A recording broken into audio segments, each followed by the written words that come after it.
Bienvenidos.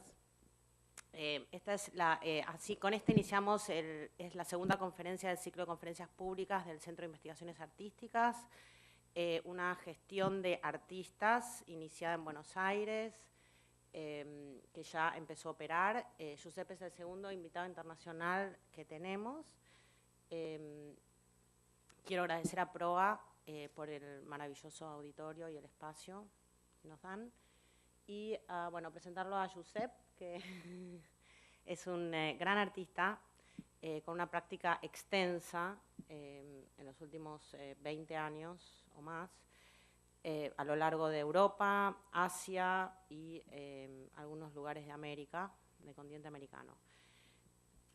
Giuseppe es catalán y también tiene una extensa práctica como docente y educador.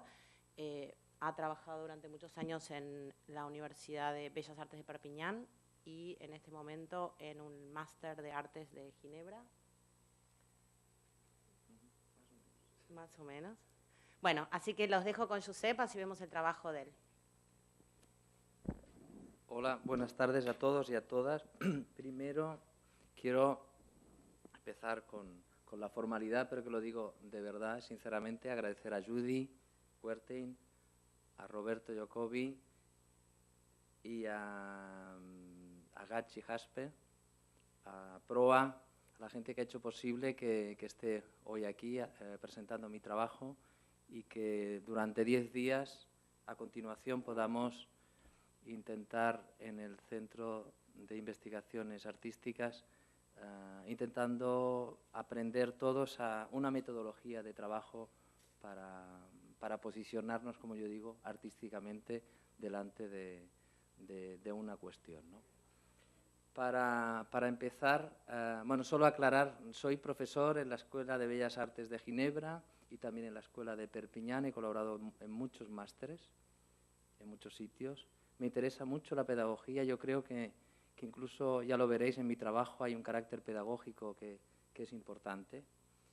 Y voy a empezar. Mi trabajo es muy liado, por decirlo de alguna manera. Es un trabajo donde pasan muchas cosas y eso hace de que haya que explicar muchas cosas para entender, yo creo, de qué va.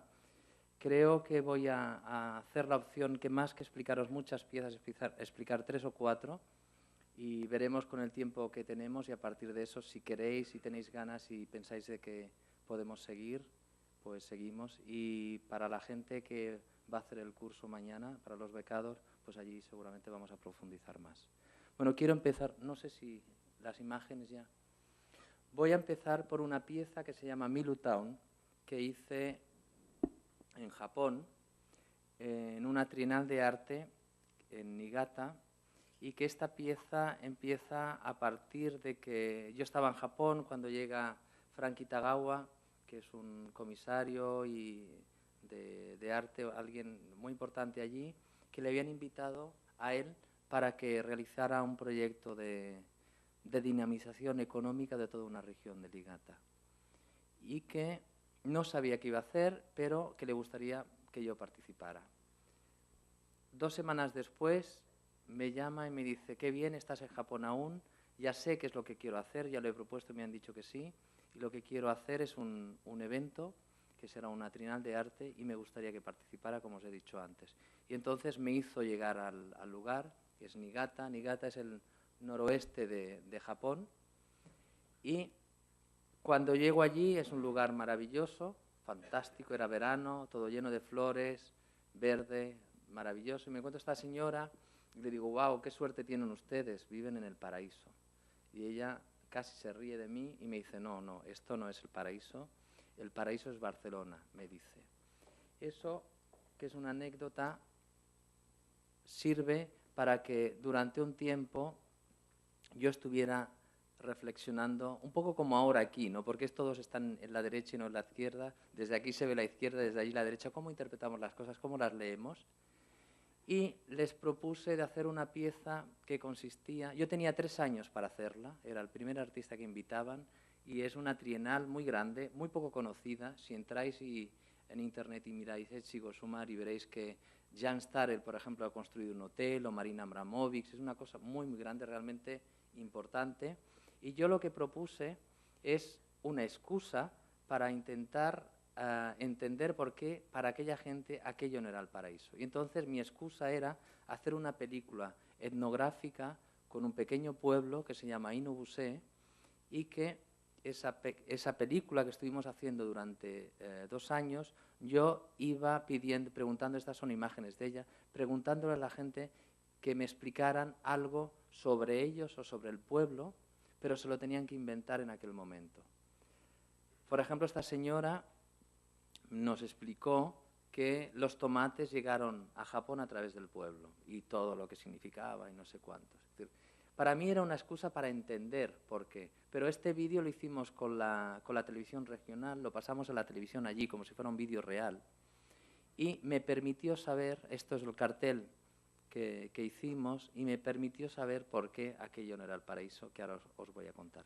Durante esos 3 años que yo tuve para hacer ese vídeo, yo inventé una palabra que habéis visto antes, que era el título, que era Milutown, que era una palabra que no tenía un significado preciso y que durante esos 3 años, en muchos lugares del mundo que yo hacía una pieza, lo que hacía es convocar a la gente para hacer un Milutown. Y ese Milutown consistía en que nos los teníamos que inventar. Y dependiendo con qué gente yo lo hacía, aquel Milutown se convertía en una cosa o en otra.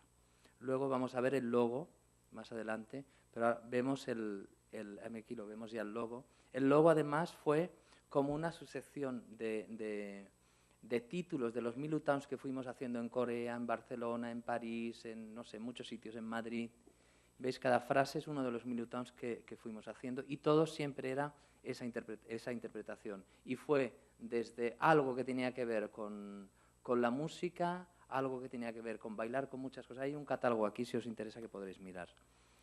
Y a partir de ahí, de esa interpretación, yo propuse y supe, después de esos 2 años, de que por qué aquello no era el paraíso. Ese es el lugar del mundo donde más nieva. Llega a 6 metros de nieve en invierno. 6 metros es muy grande. Y además se da el caso de que esto, a ver, no sé cómo funciona esto. Esto que veis aquí es, yo propuse de construir una parada de autobús, que es esto, una parada de autobús que tiene el nombre de Milutown y que normalmente aquí la gente, es decir, solamente había este palo y nada más, esto es la carretera nacional y el pueblo está detrás de esta parada de autobús. Es decir, que el pueblo no tiene visibilidad, ninguna visibilidad, nadie lo ve, no tiene fachada. Y entonces yo propuse de construir esta parada de autobús, pero al mismo tiempo construir una fachada, dar visibilidad al pueblo. El tema fue de que cuando yo llegué, esta parada de autobús la construí con un arquitecto local de allí, y cuando fuimos para inaugurar se produjo una cosa muy extraña y muy interesante para mí, y es de que nos encontramos de que por primera vez los vecinos ven que se están mostrando al exterior y crearon, diseñaron y construyeron este jardín que veis aquí. Es decir, que se preocuparon por qué imagen daban hacia afuera. Es la primera vez que tenían una fachada.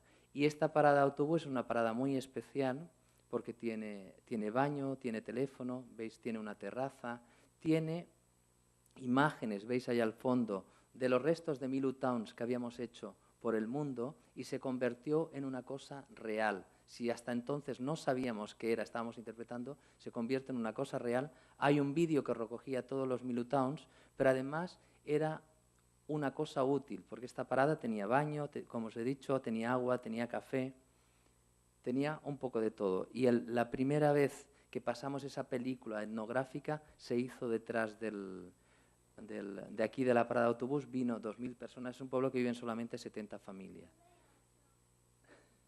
Este es el cartel que hicimos para anunciar la inauguración y esta es la imagen del día que cayeron las primeras nieves. Normalmente aquí la gente tenía que esperar el autobús solamente con el palito, no había nada más, pero lo más interesante que ha pasado para mí es de que desde entonces los vecinos de Inubusé se han organizado y cuidan el interior del espacio, es decir, que lo limpian, el café sigue funcionando, el vídeo sigue funcionando y lo más bonito aún para mí, cuando yo fui, que me impresionó mucho, es que como no hay flores en el jardín en invierno, siempre ponen una flor fresca y es como, se ha convertido como una fachada donde dice o si de alguna manera da bienvenida a cualquiera que venga a este pueblo de Inobuse.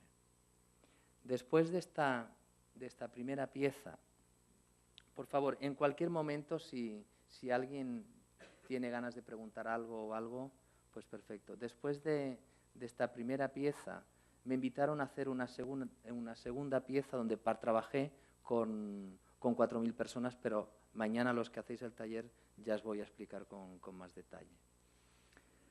A ver, voy a explicar ahora una pieza que seguramente es una de las piezas más políticas que yo he hecho, compleja, que se llama Maison de la Negociación, Casa de la Negociación.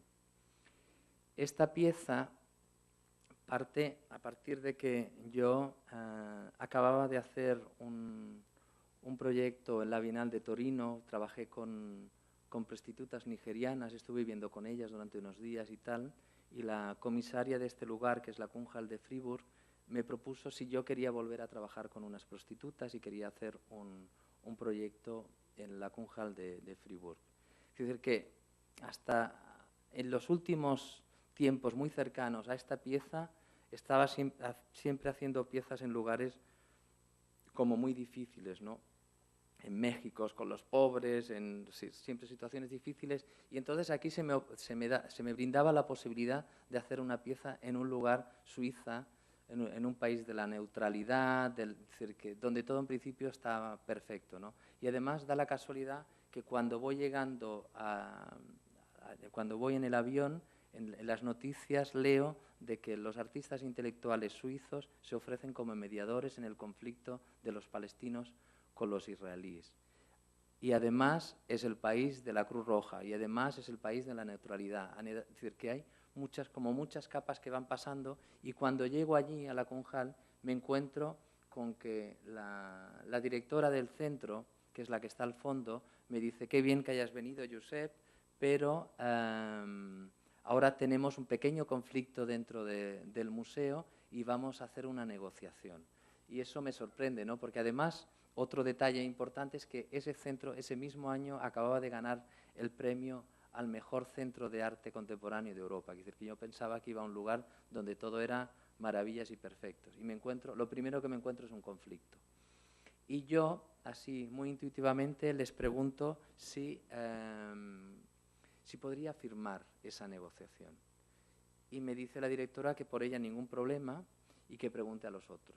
Le pregunté a los otros, uno era un sindicalista y otra era una persona que había fundado ese centro de arte con su exmarido, y su exmarido se fue a trabajar a París, pero se había quedado en el centro y estaba trabajando como administrativa.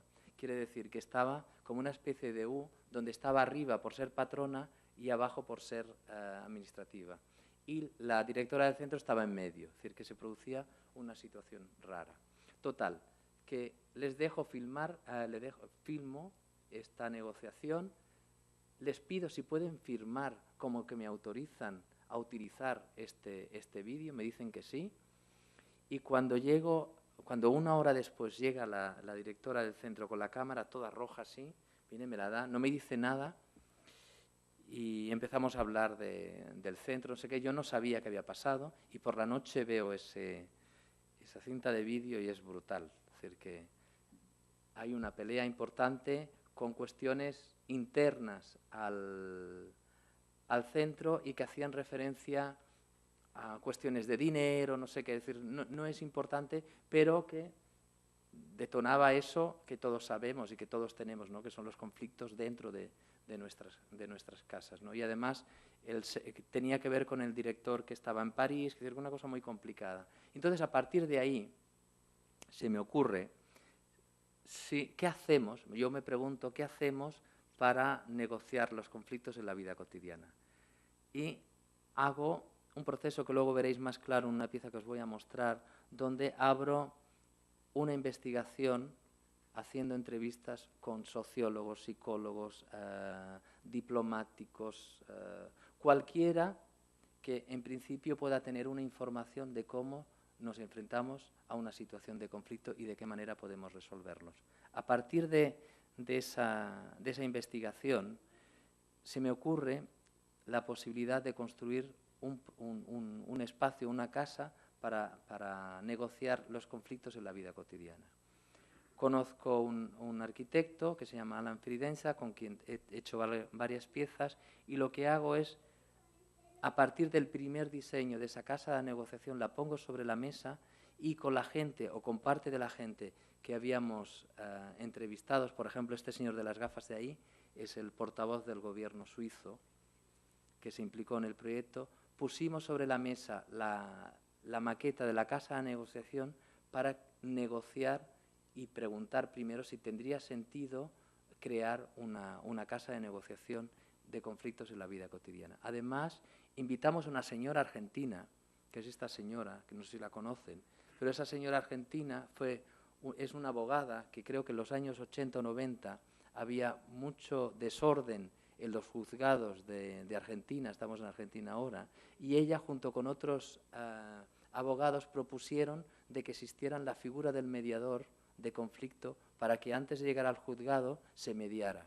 Entonces, ella es una señora que conoce mucho ese tema y la invitamos que viniera desde aquí para allá para que nos asesorara en este tema. Y aquí veis cómo fuimos conceptualizando esa casa de negociación. Decidimos hacer la casa de la negociación y cogimos una antigua escuela en Fribourg porque nos parecía que era interesante que fuera un lugar como muy relacionado con una comunidad muy concreta y además porque simbólicamente nos parecía interesante el hecho de una escuela que es un lugar pedagógico y educativo y cómo eso se podía transformar también en un proyecto pedagógico, ¿no?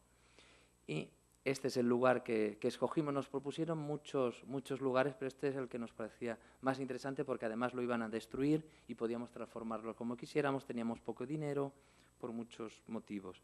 Y esta es la maqueta del proyecto que queríamos construir. Veis que por fuera es de color gris, un color gris que hicimos a partir de hacer muchísimas fotos alrededor del lugar y era como el color medio, porque simbólicamente nos parecía interesante también el hecho de que fuera como una especie de espejo, de reflejo de ese entorno, pero por dentro veis que es de un color rosa fucsia y luego vamos a explicar por qué lo hicimos así. Empezamos a construir esta casa de negociación con los obreros en paro de suizo que están obligados a trabajar para la comunidad y nos trabajaban gratis. A cambio de nosotros teníamos muy poco dinero, pagábamos los materiales, ¿no? Es un barrio además que hay 80 nacionalidades diferentes y eso genera mucho conflicto y nos parecía también interesante. Y esto es cómo quedó esta casa de la negociación. Estamos haciendo un prototipo y para nosotros era muy importante que se viera como una maqueta a escala gigante, es decir, que algo que estábamos poniendo a prueba. Y al mismo tiempo, veis, que no sé si se aprecia, pero se ve un poquito, como diríamos los españoles, cutre, un acabado no perfecto, porque queríamos dar la sensación también que lo que estamos haciendo es poner algo a prueba y que no se viera acabado, que se quedara para siempre. Pero queríamos además, veis que tiene este aspecto de búnker, ¿no? ¿Por qué? Porque en lo que hablamos nosotros nos parecía que era muy importante que cuando las personas que estaban negociando estuvieran dentro, pudieran tener la sensación de intimidad, ¿vale? Y de lo que pasaba allí nadie se iba a enterar. Y además lo pusimos allí también en un espacio un poco alejado para que la gente cuando entrara no vieran a la gente que entraba a negociar conflicto. Cuando entrabas es decir, creamos un comité de seguimiento del proyecto de profesionales, pero había una directora de la Casa de la Negociación, que era una vecina del barrio, o sea, el barrio se llama Schomberg, una persona de credibilidad, nos parecía interesante, y hicimos un manual de utilización del prototipo muy ajustado para saber qué tipo de cosas y cómo se pueden enfrentar. No todos los temas se podían enfrentar allí, como por ejemplo, no sé, si te han violado tienes que ir a denunciarlo, no puedes ir allí e intentar encontrar no puedes negociar con nadie, no tienes que negociar nada. Y cuando entrabas, te encontrabas al espacio de la acción completamente oscuras y lo primero que negociabas era la luz, es decir, era llevar la luz al lugar oscuro, ¿no? Y era de ese color que os he dicho, del rosa fucsia, porque es un color que depende cómo pongas la luz, te va a dar un tipo de sensación u otra, y porque además era muy importante que cuando estuvieras dentro tuvieras una percepción de estar en un estado completamente diferente a una situación que habías estado anteriormente, que te olvidaras un poco del background anterior. Y te encontrabas como una especie de espacio así rojizo, rosa, donde había en el centro un objeto que hacía referencia a la negociación que se tenía que dar y además alrededor unas piezas de legos que encontramos en la Facultad de Arquitectura de la Universidad de Lausanne, donde en los años 80 los arquitectos construían sus espacios a escala 1 a 1 y para nosotros eso lo buscamos, estas piezas, porque para nosotros negociar era construir y lo que queríamos hacer es provocar una construcción, pero que tenía un objeto que tenía que ver con la realidad. Los mediadores normalmente es un sujeto que media en un conflicto y en este caso es un objeto que de forma objetiva media en este conflicto. ¿Qué tipo de conflictos? Por ejemplo, uno muy obvio es, y que se hizo varias veces, el conflicto de alguien que vive encima de un bar y el bar pone la música muy fuerte, ¿no? Y eso comporta un tipo de conflicto así como cotidiano y difícil. Pues allí en el medio había un equipo de música y ellos tenían que construir una nueva relación, ¿no? ¿Veis aquí? Pero además era un espacio donde se invitaba a gente a aprender técnicas de negociación, ¿vale? Aquí veis, las escuelas también. Además, los vecinos, es decir, se hacían juegos de rol, los vecinos también venían a aprender a mediar, a negociar conflictos. Y estas son imágenes de procesos de conflictos. Se podía hacer hasta 9 veces, podías intentarlo un máximo de 1 hora, y hacíamos estas imágenes para que cuando volvieras a negociar, volvíamos a reconstruir el espacio tal como tú lo habías dejado, para no volver a empezar la negociación de cero, ¿no? Y además invitamos a personas, gente, asociaciones que desde Suiza están trabajando para el mundo en conflictos internacionales. Y invitamos a ese señor del pelo blanco, que es el representante o el presidente de la Asociación de Mediadores de Conflictos Europeo. Y todos hicieron como una especie de congreso donde explicaban la manera que ellos tenían para enfrentar o para trabajar, ¿no? Como por ejemplo esta señora que era la mediadora de un conflicto de un aeropuerto de Zúrich del gobierno suizo, ¿no? A partir de todo eso, nosotros, esto es el local del Museo de la Kunsthalle, del Centro de Arte Contemporáneo, y queríamos hacer una construcción que sirviera para explicar por qué habíamos propuesto este prototipo de espacio para mediar conflictos, ¿no? Y pusimos, veis aquí en el fondo, las imágenes proyectadas que dio origen a toda la reflexión, que la veis aquí, pero desde París cada día recibíamos, el que había sido el antiguo director, llamadas presionando mucho porque les parecía de que no teníamos que hacer público cuál era el conflicto. Y una de las cosas que aprendimos es que cuando estás negociando, una cosa muy importante es que sepas sobre qué estás negociando, porque si uno piensa que es sobre plátanos y otro sobre cebollas, difícilmente vas a llegar. Entonces llegamos a un acuerdo entre ellas sobre el tema a cambio de poner la proyección, pero sin sonido. Y entonces veías allí, la gente no sabías de qué, pero daba origen a saber que todo el mundo tiene conflicto y cómo lo enfrentamos. Aquí había además varios vídeos más, aquí al fondo, de las entrevistas que habíamos hecho. Este es en concreto el mediador del gobierno suizo con la Comunidad Europea. o de una psicóloga. Y además había otro vídeo donde veíamos todo el proceso de construcción. Esta pieza la presentamos en Barcelona en un congreso internacional sobre mediación de conflictos en la vida cotidiana, y entre la gente, igual como hoy estamos aquí, entre la gente que asistió a la conferencia había el director de un máster que se hace en Suiza, en Sion, donde 7 universidades europeas se pusieron de acuerdo para crear este máster sobre mediación de conflicto, y me invitó para que durante todo un año estuviera haciendo de profesor en ese máster de mediación de conflicto. Y yo acepté. ¿Veis? Es gente de conflicto de la guerra de Ruanda, de Colombia, de los conflictos más importantes del mundo, con muchos traductores detrás, ya veis, diferentes idiomas. La casa de la negociación está en el centro, y durante todo el año fuimos elaborando un sistema para intentar, y lo hicimos, que los estudiantes acabaran el curso adaptando los conflictos que ellos trabajan, pero a este sistema que propone la Casa de la Negociación. Esta, por ejemplo, es una mediadora de conflictos de comunidades sociales diferentes de Francia. Esta señora es una mediadora de conflictos lingüísticos en las escuelas en Inglaterra, o este será el mediador de la guerra de Ruanda.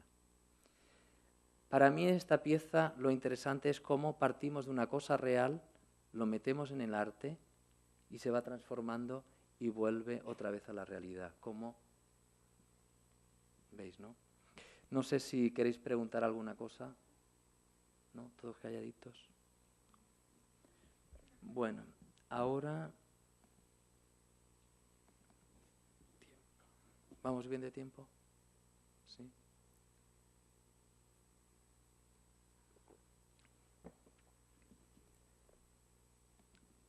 Ahora os quiero enseñar una pieza que hice en México en el año 2003 y que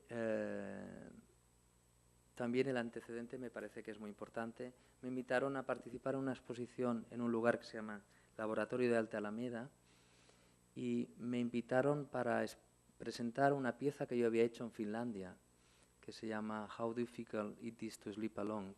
Y es una pieza donde durante 3 meses estuve trabajando con unos jóvenes finlandeses y fuimos a buscar la felicidad al Círculo Polar Ártico, y me invitaron a mostrar esa pieza en México. Y normalmente a mí yo no acostumbro a repetir las piezas. Me gusta normalmente hacer una pieza nueva más que el volver a mostrar una pieza que había hecho en otro lugar.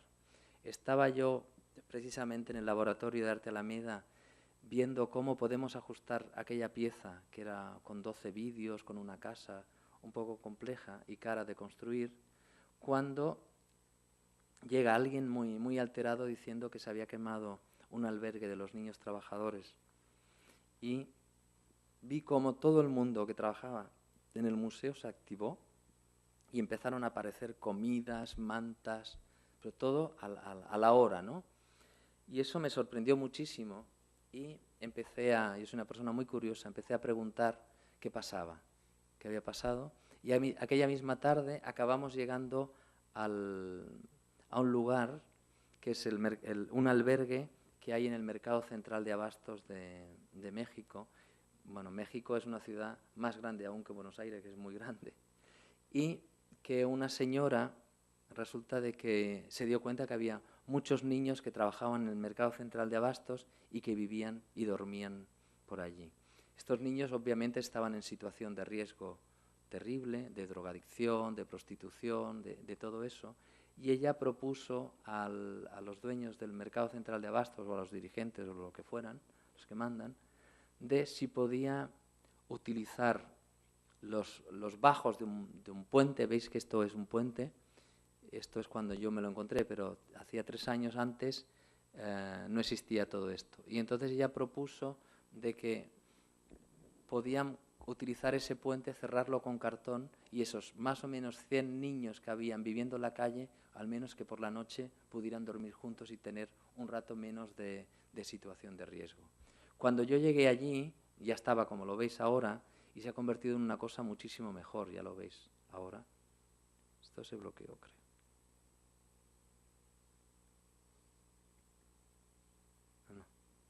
Ya está. Ahora. Se ha bloqueado, perdone.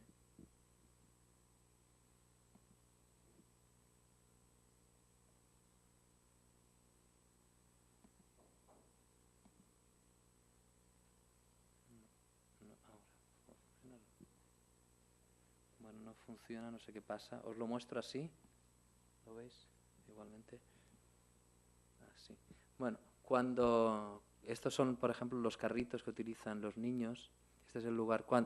Esto es debajo del puente, como me lo encontré. Cuando llego allí, como os he dicho, soy muy curioso y muy preguntón, me encuentro con un niño y me dice de que se aburren. Y esto otra vez, esa anécdota del que se aburren, junto con la situación de riesgo, me pareció que era realmente difícil, ¿no?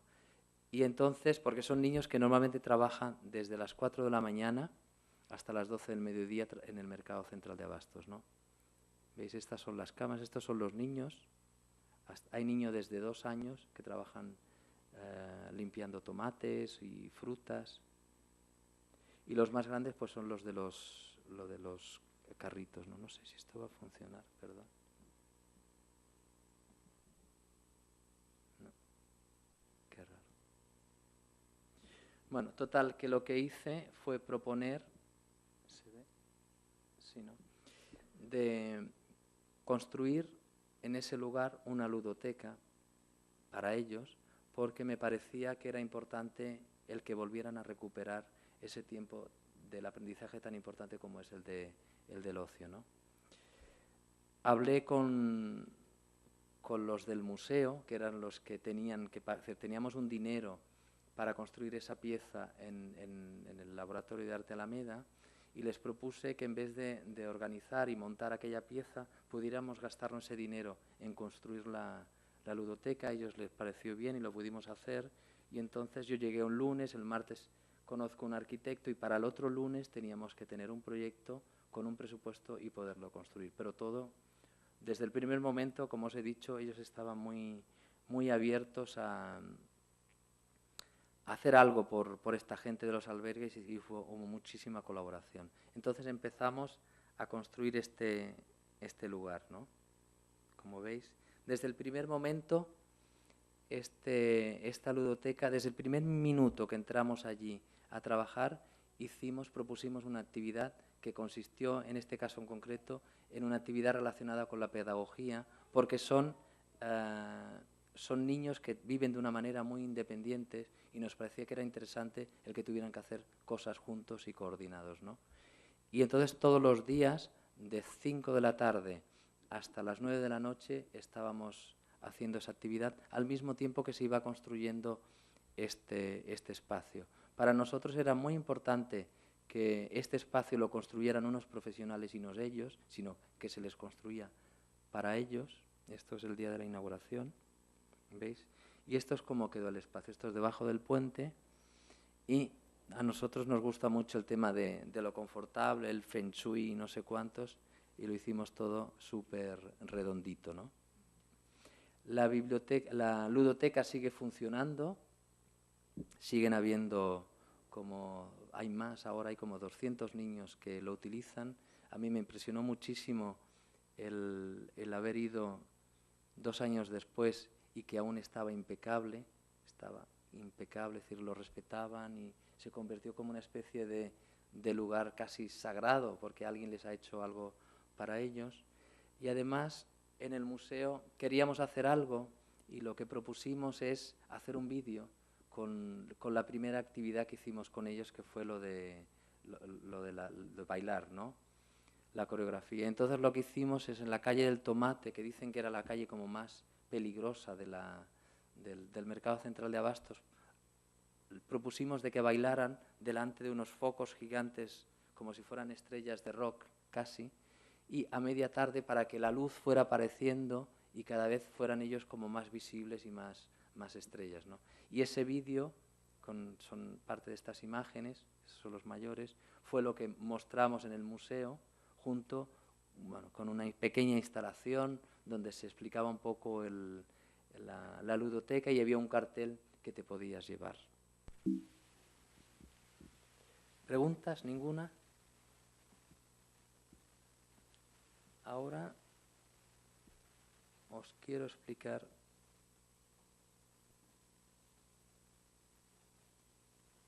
A ver si funciona esto.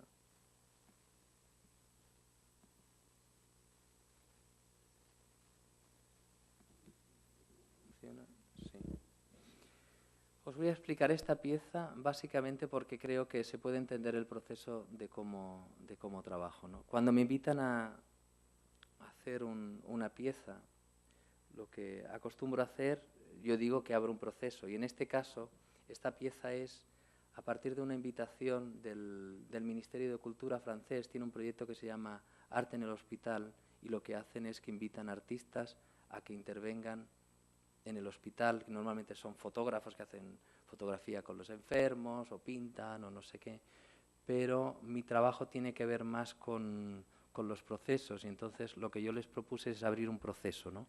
Como hago siempre, ¿no?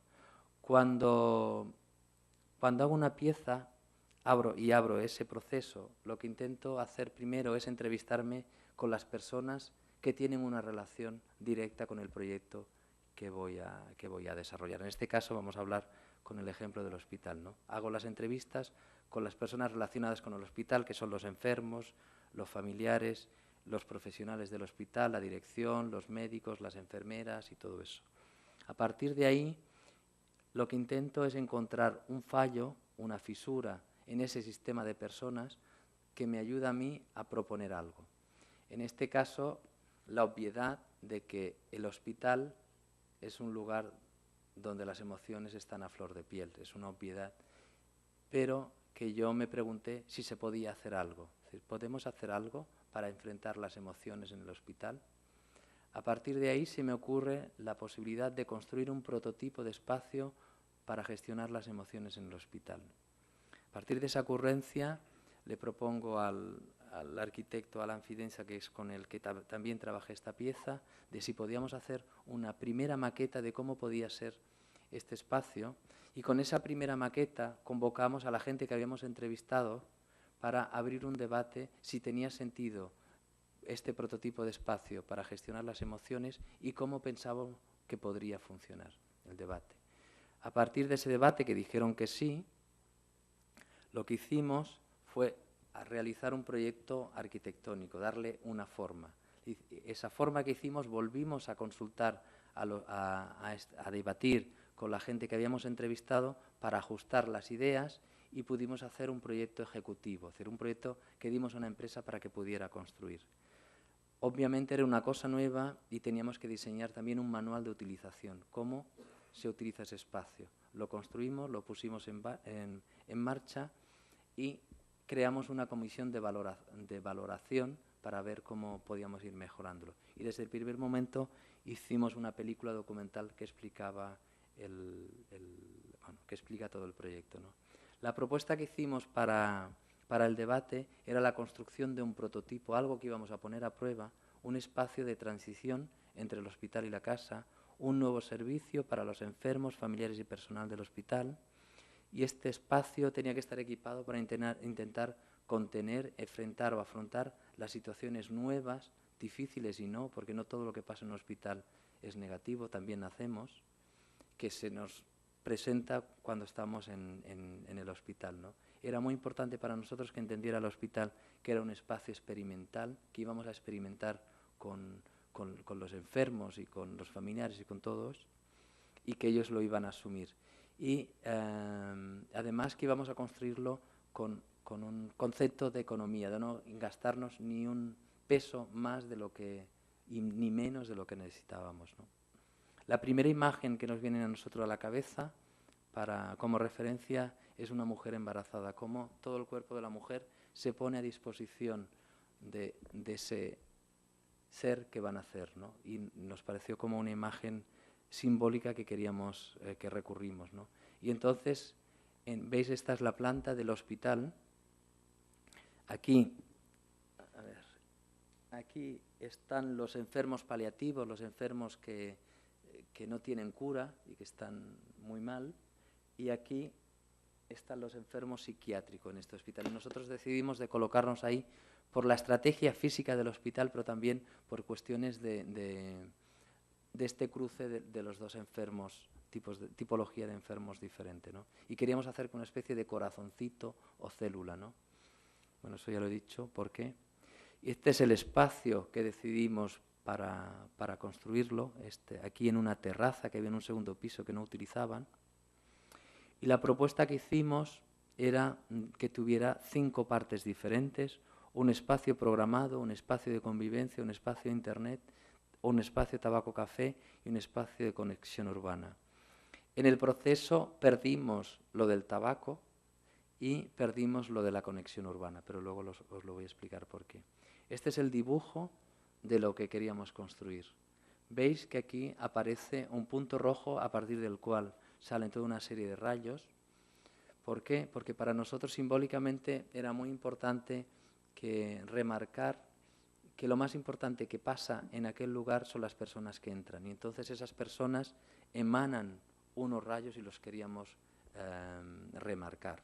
Veis que esto de aquí, esto sería la terraza, esto es un jardín que incorporábamos, esto sería una habitación que había unos cubos de basura, esto es una habitación que había un cuarto de máquina y esto era la entrada del prototipo. Y decidimos de remarcar todo ese espacio e integrar el jardín. Esto es de más cerca, esto que os acabo de decir. Y esto era lo de la conexión urbana. Quería decir que en la fachada nosotros íbamos a proyectar estos rayos que queríamos remarcar para que desde fuera, cuando entraras al hospital, vieras de que algo diferente estaba pasando en el hospital.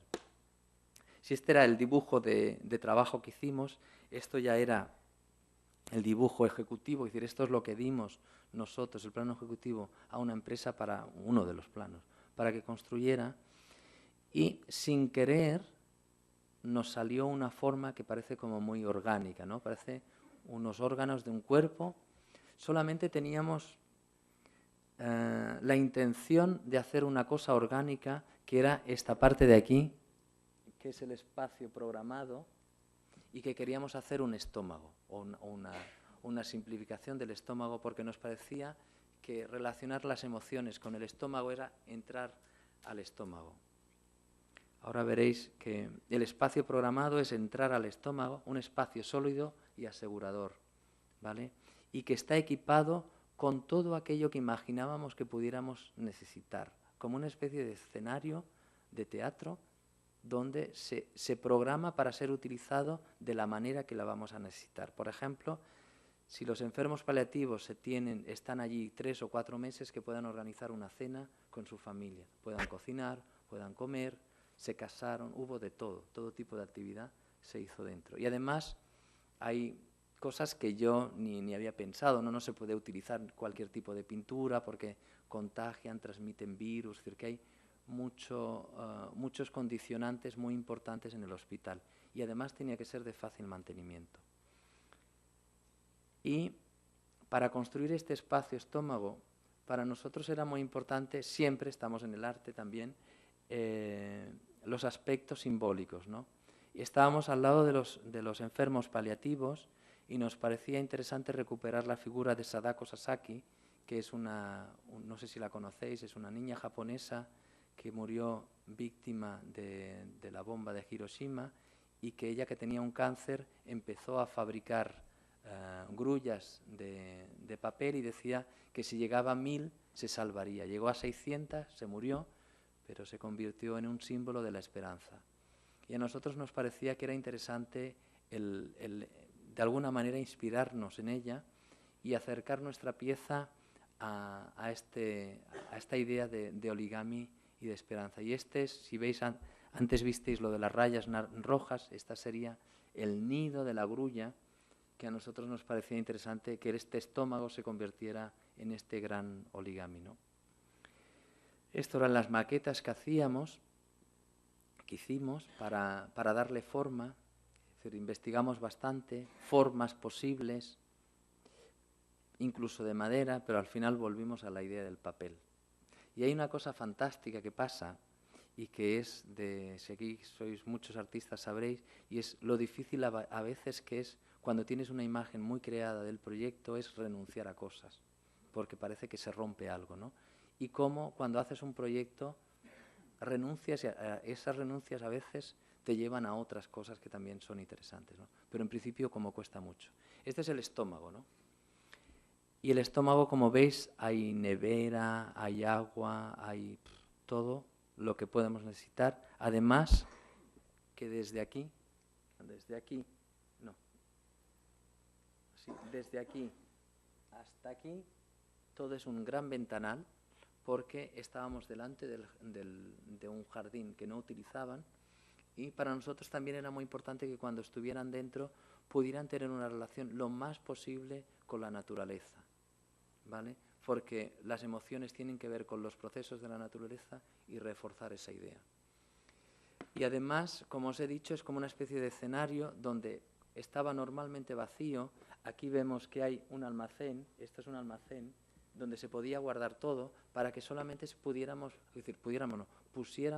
las cosas que íbamos a necesitar para la propuesta que íbamos a hacer a la persona que habíamos invitado a utilizarlo. Y aquí veis los rayos estos, que ya veréis que al final decidimos renunciar a ellos. Esto es la construcción, cómo ganamos ese espacio en el suelo, agrandándolo. Y esto es cómo quedó. Bastante diferente a lo que nosotros habíamos imaginado al principio. Pero tenía varias cosas básicas que para nosotros eran muy importantes. Para nosotros era muy importante que la sensación que tuviéramos desde fuera era de una cosa provisional, como diríamos nosotros, cutre. ¿Por qué? Porque lo que estamos haciendo es abrir un debate sobre los procesos emocionales relacionados al hospital. Y no queríamos que se viera como una cosa definitiva ni que se quedara definitivamente. Pero durante el tiempo fue funcionando muy bien, y para el hospital ellos decidieron de poner esta baranda porque decían que lo embellecía, y a nosotros nos pareció interesante que hubiera una apropiación del proyecto y que ya no fuera solamente nuestros proyectos, sino que fuera el proyecto de ellos, ¿no? Y si era así de provisional, dentro, veis todo el espacio que visteis antes, orgánico, decidimos de poner una capa azul remarcando este espacio de las emociones, ¿veis? Y esto era el estómago, veis que hay nevera y de todo, y el estómago dentro era impecable. Si fuera era provisional, dentro era impecable. ¿Por qué? Porque la cosa más importante que tiene que pasar allí no es pensar en los procesos emocionales. Hay que enfrentar esa situación y nada tendría que distraer aquello que se quiere hacer. Y entonces, ya veis, está impecable. Había de todo, de proyecciones, música, cortinas, todo. Y eso se transformaba en 1000 formas diferentes, como un escenario. Y veis aquí la cristalera. Esta cristalera nos permitía relacionarnos con el exterior. Y esta es la comisión que cada semana se reunía para ir mejorando y cuestionando el funcionamiento del hospital. Este es un grupo que se constituyó de enfermeras que decidieron de hacer cada semana una hora de relajación. Son enfermeras que trabajan con enfermos que se están muriendo en su mayoría y que generan mucho estrés. Y entonces se ha organizado y se hace cada semana. Es decir, el espacio fue muy utilizado. Este es el único que es organizado así cada semana y es muy, muy, muy variado, ¿no? No tenemos fotos de otra gente que lo utiliza porque obviamente lo que pasa dentro es privado. Esto es la entrada una de las entradas al prototipo, y había un folleto que te decía todos los servicios que ofrecía el espacio, porque habían algunos que eran programados y otros que no. Este es el arquitecto con que lo he trabajado, Alan Fidenza, y ese folleto además cuando ingresabas en el hospital te daban un dossier con las cosas que te ofrecía, juntamente con este nuevo servicio experimental que si quería podías utilizarlo. El espacio de convivencia o jardín era acercarnos a la naturaleza. Para nosotros era muy importante eso. Este es el espacio donde construimos el estómago y esto es lo que veíamos desde allí. Aquí al lado están todas las ventanas de los enfermos paliativos que se están muriendo, y a mí me parecía terrible que si te estás muriendo, encima tengas una gran tumba aquí que te recuerda que te vas a morir, ¿no? Y entonces yo quería integrar este espacio en mi proyecto. Hicimos un diseño para, con el poco dinero que teníamos, pudiéramos hacer lo más posible algo que tuviera que ver con algo más salvaje o más natural, menos rígido, ¿no? Y esto es como pudimos, esto es el día de la inauguración, como lo pudimos transformar, ¿veis? Es decir, que la tumba no se ve, pusimos hamacas, y estaba hiperutilizado, es decir, todo el rato. Por ejemplo, veis que hay agua, una fuente de agua, cada 20 minutos había que poner una garrafa de agua nueva por la utilización que tenía el espacio. No pusimos flores, es decir, que si antes era como un espacio de muerte el jardín, intentamos convertirlo lo más posible en un espacio de vida y vital. El espacio tabaco-café, como os dije antes, renunciamos al tabaco en el último minuto y renunciamos por una imposición, porque además fue una petición de la psicóloga, la psicooncóloga, porque los enfermos paliativos y los amigos que están y familiares alrededor de los enfermos paliativos, los que fuman, se estresan muchísimo más que los otros, porque no se quieren separar de los enfermos, porque en cualquier momento se pueden morir o porque viene el médico y entonces aguantan y se estresan muchísimo. Y ella nos propuso de que lo más cercano posible pudiéramos poner un lugar donde pudieran fumar. En el último momento en España hay una ley muy restrictiva del tabaco, decidieron de que no, pero el espacio café sí que lo pudimos hacer y la gran sorpresa fue de que se convirtió como una especie de lugar de intercambio de diferentes familias de enfermos que se encontraban y que de alguna manera se explicaban sus vidas y se comunicaban una familia con la otra, que normalmente anteriormente eso no se daba, y eso lo provocaba de alguna manera esta excusa que era el café. Otro espacio, todo es muy de sentido común, es decir, que estés en el hospital no quiere decir que tengas que olvidarte de la comunicación con los otros, y todos estamos metidos en internet y con los mails y con los chats y con no sé cuántos, y nos pareció que transformar un lugar que era un lugar donde guardaban la basura en un lugar de conexión internet, muy sencillo, un punto sencillo como esto, pues podía funcionar. Fue brutal, es decir, había colas continuamente para ser utilizado, incluso gente que venía de fuera del hospital, ¿no? Esta es la comisión de seguimiento que nos reuníamos cada mes para mejorar el espacio y valorarlo. La verdad es que ha funcionado muy bien. El espacio es gestionado por el personal del hospital. Fue elaborado un manual de utilización del espacio con el equipo técnico del hospital. Existe a disposición de la gente que quiera un folleto de información sobre el prototipo. El proyecto se presentó y se pensó para que fuera experimentado 6 meses. Lleva 2 años y sigue en pie porque hemos negociado, porque están buscando dinero para construir uno definitivo y me parecía que no tendría sentido desmontarlos antes de que exista un nuevo servicio, pero si no existiera eso para nosotros, lo interesante no era crear el servicio, sino abrir el debate. Y yo creo que en ese hospital, por ejemplo, ahora sería difícil que ellos se plantearan construir un hospital nuevo donde no hubiera como mínimo unos servicios parecidos a los que nosotros ofrecíamos. Y hicimos un documental, como os había dicho, que se llama La pregunta es ¿hasta cuándo?, que dura 5 horas 45 minutos, donde se explica todo el proceso y por qué hicimos esa pieza, y se valora. Si eso os interesa también se puede ver.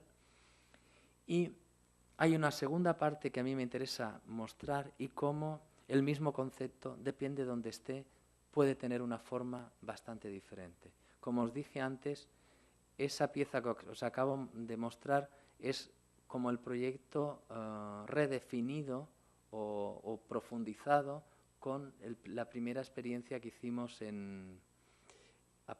con el Ministerio de Cultura francés en Francia, en Perpiñán.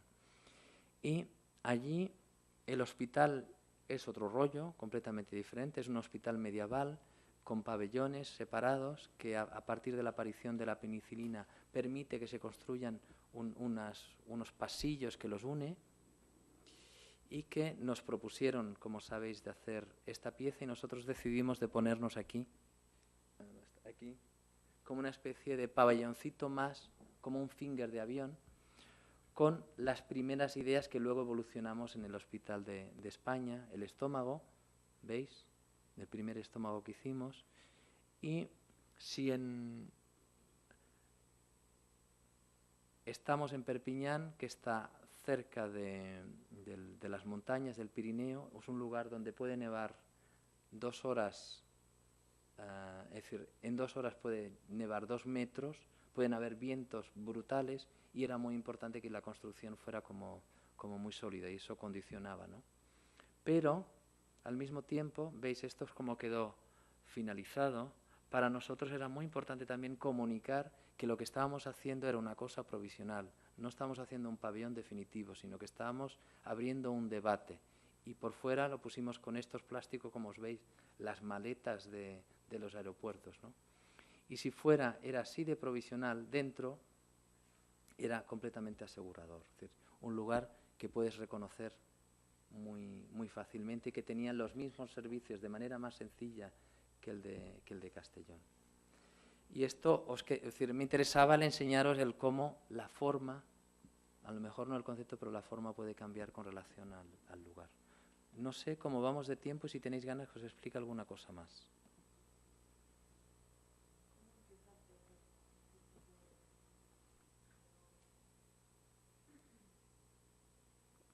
Yo creo que la primera pieza que hice así, con este tipo de proceso, fue en Barcelona, en el año 90, donde me invitaron a hacer una pieza en una universidad, en una escuela de enfermería, y donde yo tenía que explicar qué era el arte contemporáneo a los estudiantes de enfermería. Fíjate que no me he acordado nunca más que hice una cosa más con estudiantes de enfermería, ni de medicina, ni nada.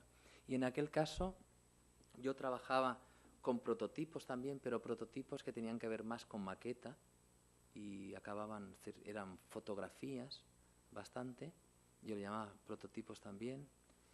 Y allí lo que hicimos fue, a partir de ver un muñeco de esos que utilizan los enfermeros y los médicos para hacer prácticas, de inventarnos un niño real. Se llamaba el Nen David, el niño David.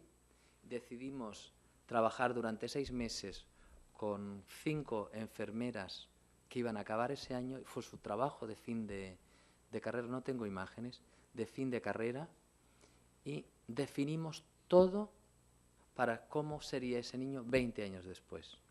Fue muy interesante porque organizamos en aquellos tiempos ya debates sobre genética, sobre psicología y educación dentro de la enfermería. Aprendimos todos muchísimos. Hicimos un calendario desde el primer día hasta los 20 años, qué cosas le iban a pasar. Y si esto era todo como un proceso de conceptualización, que acabó en una publicación que ellas hicieron como trabajo de final de carrera, su tesis de ella.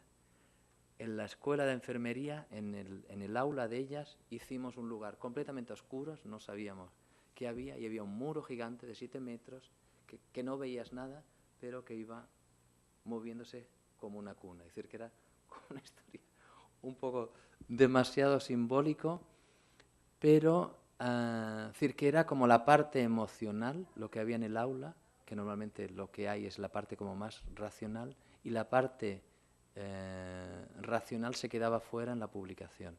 Y fue seguramente el primer proyecto que hice de este tipo así, ¿no? Con una investigación muy clara y muy... no sé. ¿Alguien tiene alguna pregunta más? ¿Cómo planteas? Son fríos los espacios adentro. Me gusta la el diseño de interior me llama la atención, que sea tan... ¿De cuál de ellos hablas? De estos últimos, por ejemplo. ¿Del hospital? Sí. Sí, en el hospital hubo un gran debate sobre qué hacíamos. En principio todo el mundo pedía color, ¿vale? Y decidimos que fuera lo más neutro posible para que se pudiera transformar con relación a la intervención que se iba a hacer. Es decir, que se proyectaba, es decir, cambiaba. Es decir, lo habéis visto en crudo, pero se transformaba. Bueno, habéis visto en crudo y no crudo, porque habéis visto unos cuando estaban haciendo el ejercicio de relax, por ejemplo, ¿no? Hay colchones de color, no sé qué, la luz, esa luz normalmente no es tan fuerte, la hicimos así para que se viera la foto, era tenue, es decir, que era completamente adaptado a... Había, por ejemplo, había lámparas, a veces había gente que cenaba con velas, era como... Yo creo que mis piezas son como, cada uno de los espacios son como pequeños laboratorios, que intentan ser neutros, pero que esa neutralidad desaparece cuando lo utilizas. Yo creo que la persona se la apropia y le da el tono que quiere. No son fríos, ¿eh? No es decir, cuando lo utilizas no son fríos, pero sé, y estoy de acuerdo contigo, que cuando ves las imágenes son... Sí, me pareció que sí. había como una distancia entre Sí. el relato, el trabajo de Sí. desarrollo del espacio, Sí. diseño del espacio, y cuando entrabas adentro era como tenía otra distancia. Sí. Pero puedo entender. Sí, pero ves, por ejemplo, en el jardín era todo lo contrario, porque ahí no teníamos que transformar nada, ya era, es decir, era solamente, y por eso yo digo espacio programados y no, es decir, el espacio programado, que es el que programa una persona que contratábamos, te proponía la intensidad o la utilización y las formas para poderlo hacer. En el otro que no hay programado, igual el azul, por ejemplo, el azul del hospital, fue un gran debate también. Yo quería poner naranja, a mí me gusta mucho el color naranja, pero hablando con los médicos, los psicólogos, dicen que la gente en los hospitales utilizan los colores cálidos con la sangre y que es mucho mejor que pongamos, que era mucho más interesante para él dar una respuesta de un color frío. Si poníamos un color verde, por ejemplo, remite directamente al tema del hospital. Es decir, que está como muy pensado, no es improvisado. Y fuera, veis que no es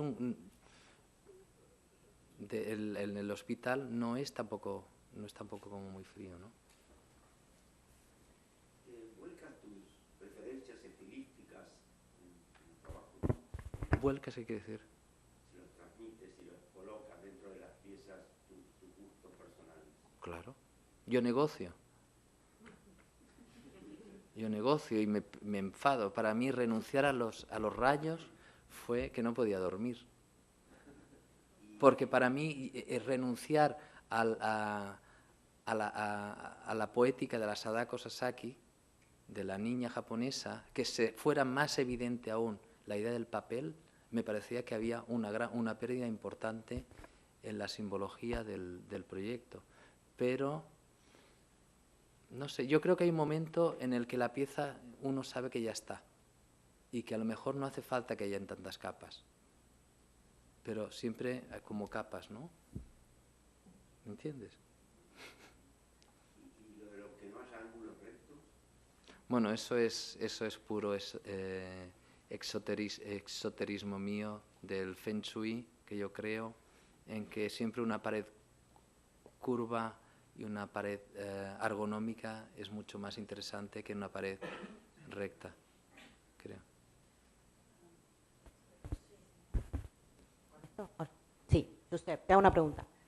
Las piezas que nos mostraste generalmente se emplazan en los espacios que son fuera del museo, o podrían llamarse por ahí espacios públicos. ¿Qué opinas vos de la función del museo como tal, como sala de exhibición? ¿Y de qué manera vos lo considerás o la dejas de considerar en tu práctica y por qué? Vale. Para mí, el otro día hablábamos eso, para mí el arte solo tiene sentido cuando tiene relación con la vida, ¿vale? Y normalmente yo que hago espacio que es un laboratorio, el museo ya es un espacio laboratorio y sería como reiterativo. En el laboratorio de un museo yo puedo mostrar una parte de mi proceso, pero es como hacer un laboratorio dentro de un laboratorio. Por eso, por ejemplo, habéis visto la casa de negociación, que había una parte de la pieza donde explica el proceso de la pieza, pero no la pieza en sí. O, por ejemplo, el vídeo que habéis visto, que yo he mencionado aquí del hospital, lo mostré en Arco, en un special project, que Segismundo estaba allí, lo vio, y donde nadie se va a parar 5 horas a ver una película. Pero me parecía que era interesante el hecho donde, en un lugar donde la gente va a consumir arte de manera rápida, fast food de una feria, hablar de algo que es tan importante como que son los procesos emocionales, y aunque solamente fuera mencionarlo y estuviera un minuto, pues que me parecía que era una manera como hablar, como crear otro laboratorio. No sé si me explico bien. Y afortunadamente para mí una persona que se quedó 5 horas, 45 minutos en él. Pero no era tampoco el objetivo, ¿no? El objetivo yo creo que es el devolver. Yo lo hago desde el arte y me parece que mi trabajo tiene que ver con los procesos estéticos y me interesa devolverlo al mundo de la estética, no solamente en el mundo de la realidad.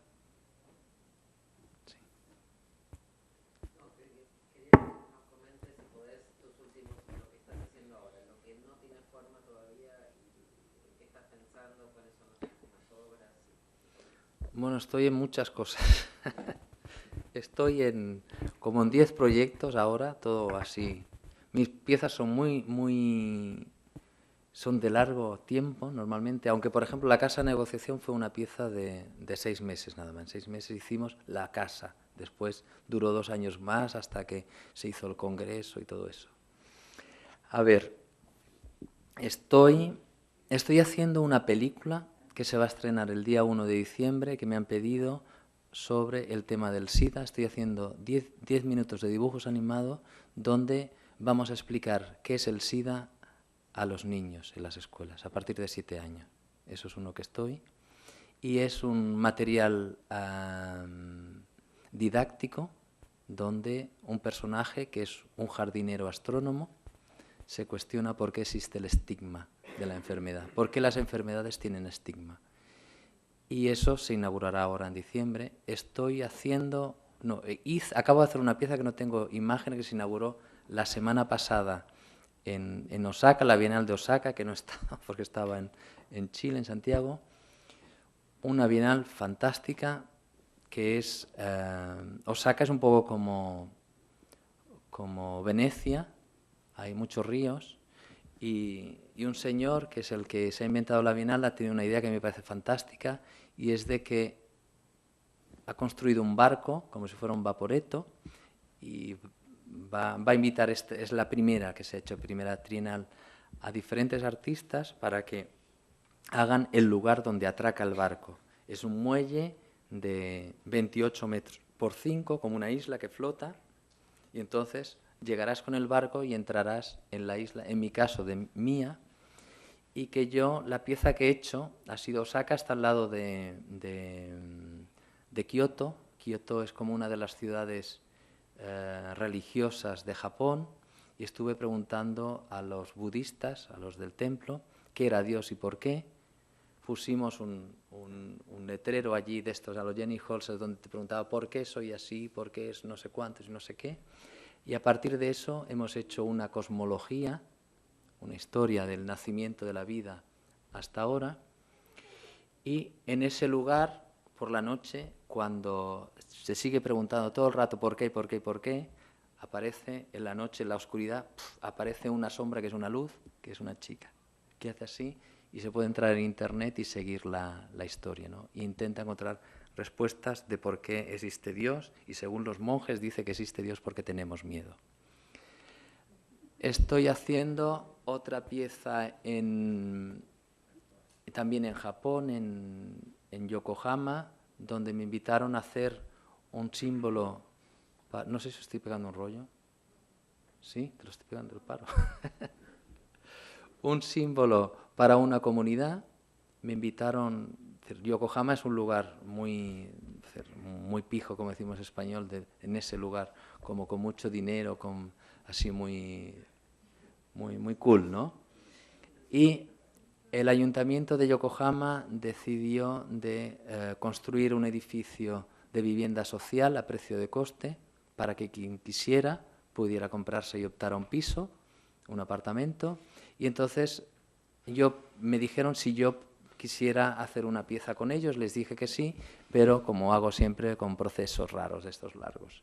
Y entonces fui el primer día que pusieron el piso piloto para que lo viera la gente y yo entrevistando a la gente por qué querían ir a vivir allí, ¿vale?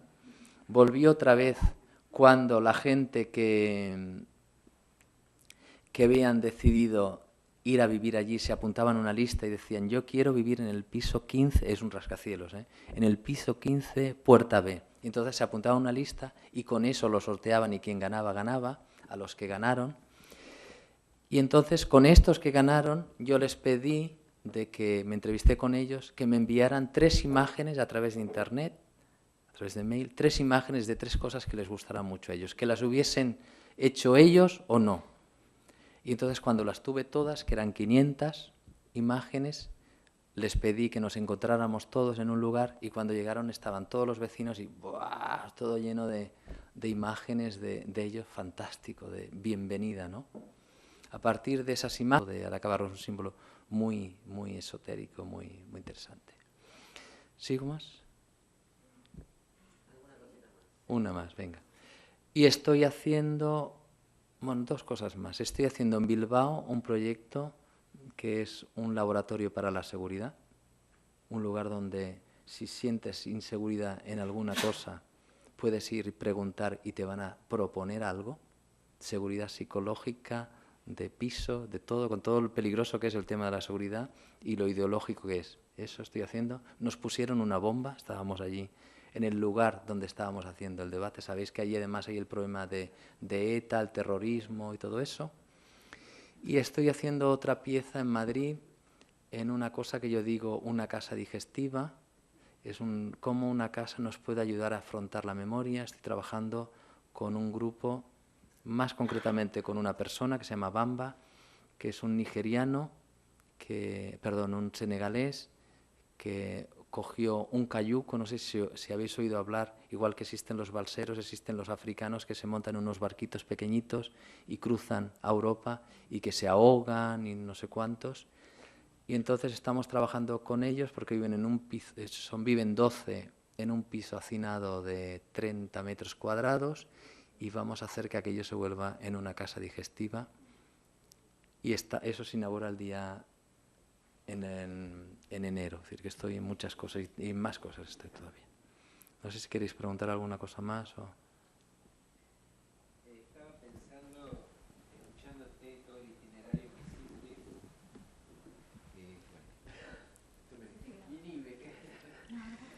que hiciste, discúlpame mi afonía, pero bueno, cosa que también me interesa,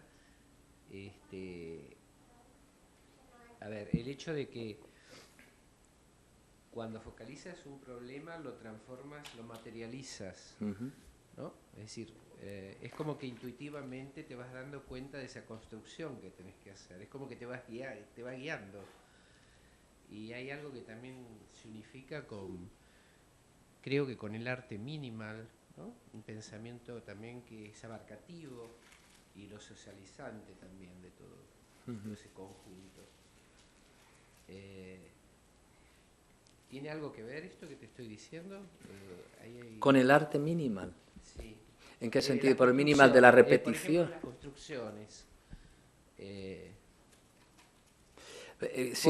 Digamos, porque veo esa síntesis.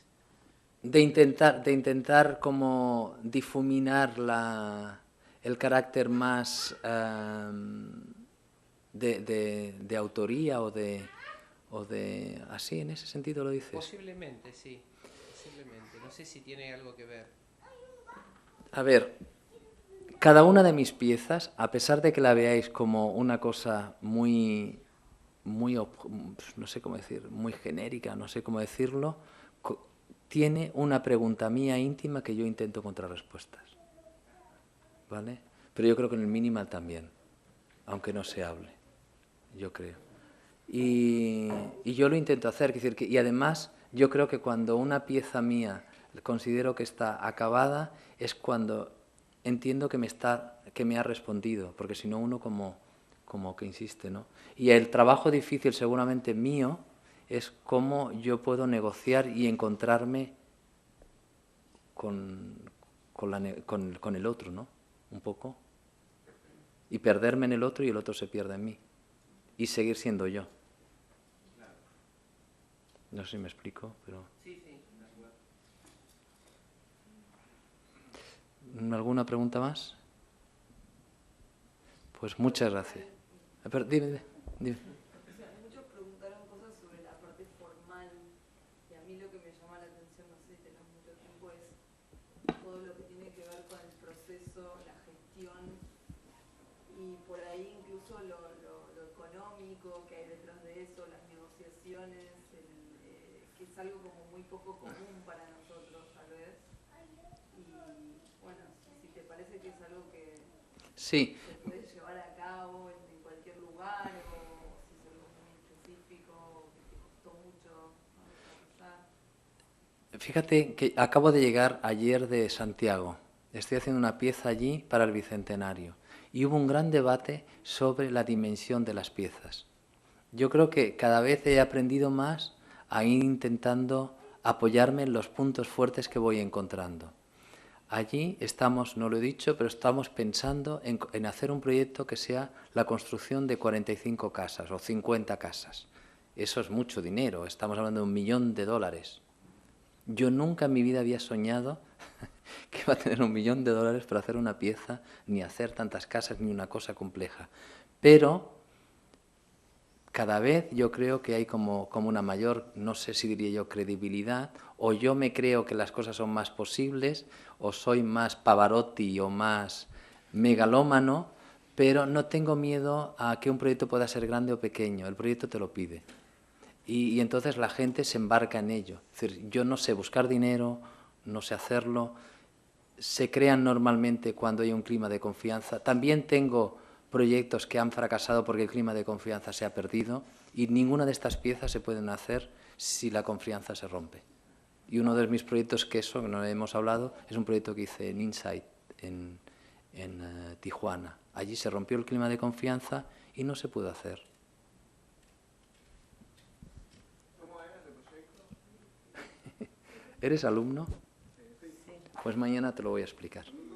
No, para los otros. Es decir, es un proyecto muy complejo, me parece que nos cerraban. La verdad que no tenemos más tiempo, Leo. Igual, es que nos cerraban a menos. Porque toma un tema que es la frontera, así que creo que si puede decir 2 palabras. Vale. A ver, el proyecto de Tijuana lo que planteaba es hacer otra vez. Muchos de mis piezas tienen que ver con temas transversales, ¿vale? Y en aquel caso era la emigración, los niños que deciden desde Centroamérica ir a Estados Unidos y que cuando llegan a la frontera, es decir, con toda la dificultad que eso llega, cuando llegan a la frontera son deportados, ¿vale? Y cuando son deportados a un centro de acogida que se han especializado en buscar a sus familias de orígenes y devolverlo. Yo propuse 2 cosas, porque hay 2 cosas que me chocaron muchísimo. Uno, una señora en Guatemala que fui a investigar y le pregunté, bueno, su familia lleva 20 años fuera y usted se ha quedado guardando la casa y continúa con esta historia, ¿de qué le ha servido? Y me coge de un brazo y me lleva y me enseña en una casa de autoconstrucción un váter. Y yo esa imagen me rompió la cabeza. Es decir, ¿vale la pena, me pregunté, ¿vale la pena separar la familia y todo eso por un váter? Primera pregunta. Un inodoro, sí. Es decir, como lo que tenemos todos en nuestras casas. Y la otra pregunta era, a partir de las preguntas que yo hice a mucha gente, de encontrarme a un especialista en el fenómeno de la frontera que llevaba años trabajando en un centro muy importante que hay allí de investigación sobre el fenómeno de la frontera, que él estaba especializado en lo que pasaba en el desierto y que resulta de que se dieron cuenta que la mayoría se morían deshidratados y que si en vez de beber agua comen sal, no se morirían. Y a mí eso me parecía una barbaridad que no lo dijeran. Y entonces lo que yo propuse es traducir esa información, crear una ampliación del YCM, que era donde los acogía, para que durante los días que estuvieran allí tuvieran un lugar para reflexionar si les vale la pena y otro una traducción de esa información que tenían de una manera que lo pudieran entender. Y tenemos 70 juegos, que nunca se expuso, 70 juegos que explica lo de las sales y otras cosas. Y ahí hubo un malentendido, no sé, no quiero entrar ya más porque ya paso de esta historia, donde se entendió como que podría entenderse el proyecto como un lugar de promoción de la inmigración ilegal. Y entonces me dijeron de cambiarlo y me echaron fuera. Se acabó. Chao pescado, me dijeron. Eran juegos. Sí, eran juegos. No, sí, no lo dije. Juego para niños. Esto mañana os lo voy a mostrar si queréis. Bueno, la verdad que no tenemos más tiempo. Sería bárbaro seguir y seguir. Pero bueno, vamos a cerrar acá con Josep y gracias por venir. Muchas gracias. Muchas gracias, Josep.